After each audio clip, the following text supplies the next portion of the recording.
last 7 years and 10 months. We never left the site. It was at the bottom of the hill. Once the girls were located, myself and Sergeant Buckley got there rather early. He's been involved in it for the last 7 years and 10 months. We never left the site. It was at the bottom of the hill. Once the girls were located, myself and Sergeant Buckley got there rather early. There were some other officers there. We got the scene secure, and other officers was putting in. Sergeant Buckley got there rather early. We never left the site. It was at the bottom of the hill. Once the girls were located, myself and Sergeant Buckley got there rather early. There were some other officers there. We got all the different scenarios of possibilities with this crime, from Odinism to Kagan to the landowner.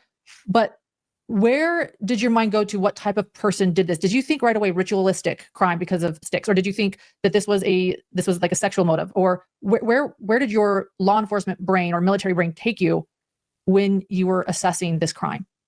Initially, I think I and a lot of others thought it was a failed sexual assault and maybe a kidnapping attempt. And just because of the way the girls are found, one completely naked, the other had clothes off and put some others on it. And so I think that's where my mind went. I always thought it was one person, but I didn't want to put blinders on. So I kept an open mind and thought maybe it could be multiple. But as the investigation went on, it was clear to me that one person was capable and did do this.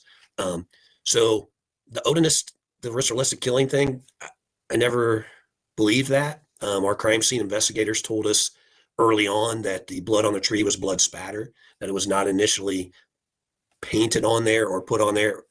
You could tell the difference. They could. I mean, you and I maybe not, because that's not our specialty, but our crime scene investigators at the time, Jason Page, had plenty of training in blood spatter, and I would say he's a blood spatter expert. So he was saying that it wasn't a symbol. But again, we didn't rule it out. The sticks, to me, looked like just sticks randomly put on there with no purpose, and that's what our crime scene investigators were telling us as well. So I didn't believe it was realistic or ritualistic. But again, we weren't going to leave any stones unturned. So we did a thorough investigation, did research on that, and behavior analysis units, professors, people that specialize in those types of investigations, and they were telling us that it's just not realistic that it would be, because if it was, there would be no doubt.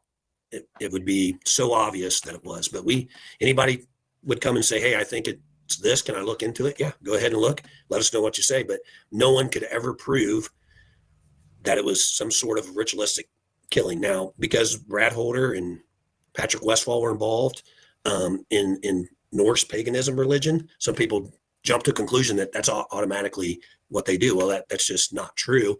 And I had no clue about those religions back then, but doing research and being updated on that's it's a religion. It's not a cult. It's not a gang, and they don't believe in human sacrifices. So we pretty much ruled it out, but kept an open mind.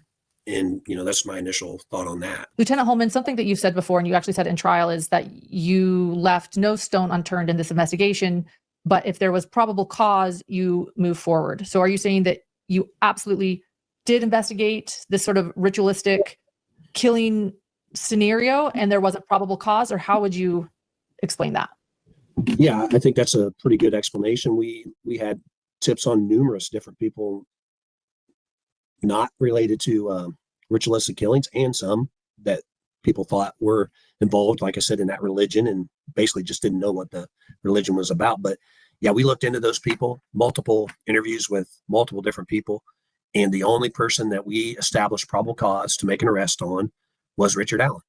The rest we didn't. And we're not going to falsely arrest somebody or falsely accuse people without establishing probable cause.